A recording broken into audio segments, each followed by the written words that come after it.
Hello friends. Hindi कहानियाँ with सरिता में आपका स्वागत है। मैं सिंहासन बत्तीसी की 12वीं पुतली पद्मावती की कहानी लेकर आई हूँ। कहानी का नाम है विक्रमादित्य राक्षस से घमासान युद्ध करते हैं।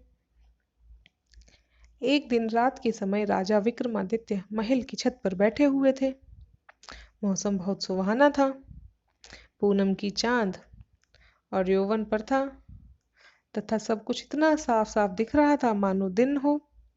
प्रकृति की सुंदरता में राजा एकदम खोए हुए थे। सहसा वे चौंक गए। किसी स्त्री की चीख सुनी। चीख की दिशा का अनुमान लगाया। लगातार कोई औरत चीख रही है और सहायता के लिए पुकार रही थी। उस स्त्री को विपत्ति से छुटकारा दिलाने के लिए विक्रम ने ढाल तलवार संभाली और रस्तवल से घोड़ा निकाला। घोड़े पे सवार होकर फौरन उस दिशा में चल पड़े। कुछ ही समय बाद वे उस स्थान पर पहुंच गए।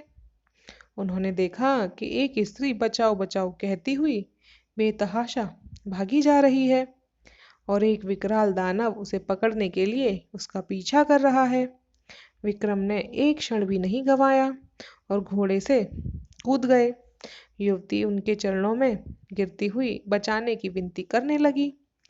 उसकी बाहें पकड़कर विक्रम ने उसे उठाया और उसे बहन संबोधित करके ढांढस बंधाने की कोशिश की। उन्होंने कहा कि वह राजा विक्रमादित्य की शरणागत है और उनके रहते उसे कोई भी कुछ नहीं कर सकता। जब वे उसे दिलासा दे रहे थे तो राक्षस ने अट्टहास लगाया। उसने विक्रम को कहा कि उन जैसा एक साधारण मानव उसका कुछ नहीं बिगाड़ सकता तथा उन्हें वह कुछ ही क्षणों में पशु की भांति चीड़ फाड़ कर रख देगा। ऐसा बोलते हुए वह विक्रम की ओर लपका। विक्रम ने उसे चेतावनी देते हुए ललकारा। राक्षस ने उनकी चेतावनी का उपहास किया, मजाक उड़ाया। उसे लग रहा था कि विक्रम को वह पल भर में मसल देगा। वह उनकी ओर बढ़ता रहा। विक्रम भी पूरी सावधानी से थे। वह ज्यों ही विक्रम को पकड़ने के लिए बढ़ा, विक्रम ने अपने को बचाकर उस पर तलवार से वार किया। राक्षस भी अत्यंत फुर्तीला था। उसने पैंतरा बदलकर खुद को बचा लिया और भिड़ गया। दोनों में घमासान युद्ध होते रहा। विक्रम ने इतनी फुर्ती और चतुराई से युद्ध किया कि राक्षस थकान से चूर हो गया तथा शिथिल पड़ गया। विक्रम ने अवसर का पूरा लाभ उठाकर अपनी तलवार से राक्षस का सिर धड़ से अलग कर दिया। विक्रम ने समझा राक्षस का अंत हो चुका है, मगर दूसरे पल ही उसका सिर फिर से अपनी जगह जाकर लग गया और राक्षस दुगने उत्साह से उठकर लड़ने लगा। इसके अलावा एक और समस्या हो गई। जहां उसका रक्त गिरा वहां एक राक्षस पैदा हो गया। राजा विक्रमादित्य क्षण भर तो चकित रह गए, किंतु विचलित हुए बिना एक साथ दोनों राक्षसों का सामना करने लगे। रक्त से जन्मे राक्षस ने मौका देखकर उन पर घूंसे से प्रहार किया तो उन्होंने पैंतरा बदलकर पहले वार में उसकी भुजाओं तथा दूसरे वार में उसकी टांगें काट दी। राक्षस पीड़ा से इतना चिल्लाया कि पूरा वन गूंज गया। उसे दर्द से तड़पता देखकर राक्षस का धैर्य जवाब दे गया और मौका पाकर वह सर पर पैर रख कर भागा। चूंकि उसने पीठ दिखाई थी, इसलिए विक्रम ने उसे मारना उचित नहीं समझा। उस राक्षस को भाग जाने के बाद विक्रम उस स्त्री के पास आए तो देखा वह भय के मारे कांप रही थी। उन्होंने उसे कहा कि वो निश्चिंत हो जाना चाहिए और भय त्याग देना चाहिए क्योंकि दानव भाग चुका है। उन्होंने उसे अपने साथ महल चलने को कहा ताकि उसके माँ बाप तक उसे पहुंचा देंगे। उस स्त्री ने जवाब दिया, खतरा अभी टला नहीं है क्योंकि राक्षस तो अभी जिंदा है, वह मरा नहीं है। वह लौट कर आएगा और उसे ढूंढकर फिर इसी स्थान पर ले आएगा।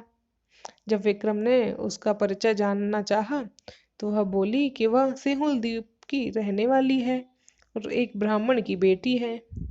एक दिन वह तालाब में सखियों के साथ नहा रही थी। तभी राक्षस ने उसे देख लिया और मोहित हो गया। वहीं से वह उसे उठाकर यहाँ ले आया और अब उसे अपना पति मान लेने को कहता है। उसने सोच लिया है कि अपने प्राण दे देगी मगर अपनी पवित्रता नष्ट नहीं होने देगी। वह बोलते बोलते सिसकने लगी और गला रूंध गया। विक्रम ने उसे आश्वासन दिया कि वे राक्षस का वध करके उसकी समस्या का अंत कर देंगे, और उन्होंने राक्षस के लिए फिर से जीवित होने का राज पूछा। उस स्त्री ने जवाब दिया कि राक्षस के पेट में एक मोहिनी वास करती है, जो उसे मरते ही उसके मुंह में अमृत डाल देती है। उसे तो वह जीवित कर सकती है, मगर उसके रक्त से पैदा होने वाले दूसरे राक्षस को नहीं कर सकती। इसलिए वह दूसरा राक्षस अपंग होकर दम। यह सुनकर विक्रम ने कहा कि वे प्रण करते हैं कि राक्षस का वध किए बगैर अपने महल नहीं लौटेंगे, चाहे कितनी भी प्रतीक्षा क्यों न करनी पड़े।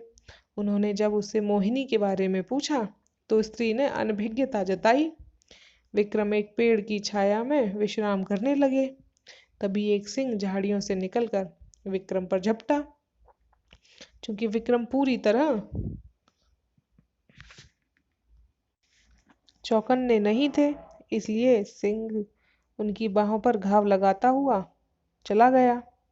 अब विक्रम भी पूरी तरह हमले के लिए तैयार हो गए। दूसरी बार जब सिंह उनकी ओर झपटा तो उन्होंने उसके पैरों को पकड़कर उसे पूरे जोर से हवा में उछाल दिया। सिंह बहुत दूर जाके गिर गया और क्रोध होकर उन पे गरजने लगा। दूसरे ही पल सिंह ने भागने वाले राक्षस का रूप धारण कर लिया। अब विक्रम भी समझ गए उनसे छल से उन्हें हराना चाहते हैं। वे लपक कर राक्षस से भिड़ गए। दोनों में फिर भीषण युद्ध शुरू हो गया। जब राक्षस की सांस लड़ते लड़ते फूलने लगी तो विक्रम ने तलवार से उसका पेट फाड़ दिया। राक्षस धरती पर गिरकर दर्द से चीखने लगा। विक्रम ने उसे बाद में लटका कर उसे पेट से फाड़ दिया।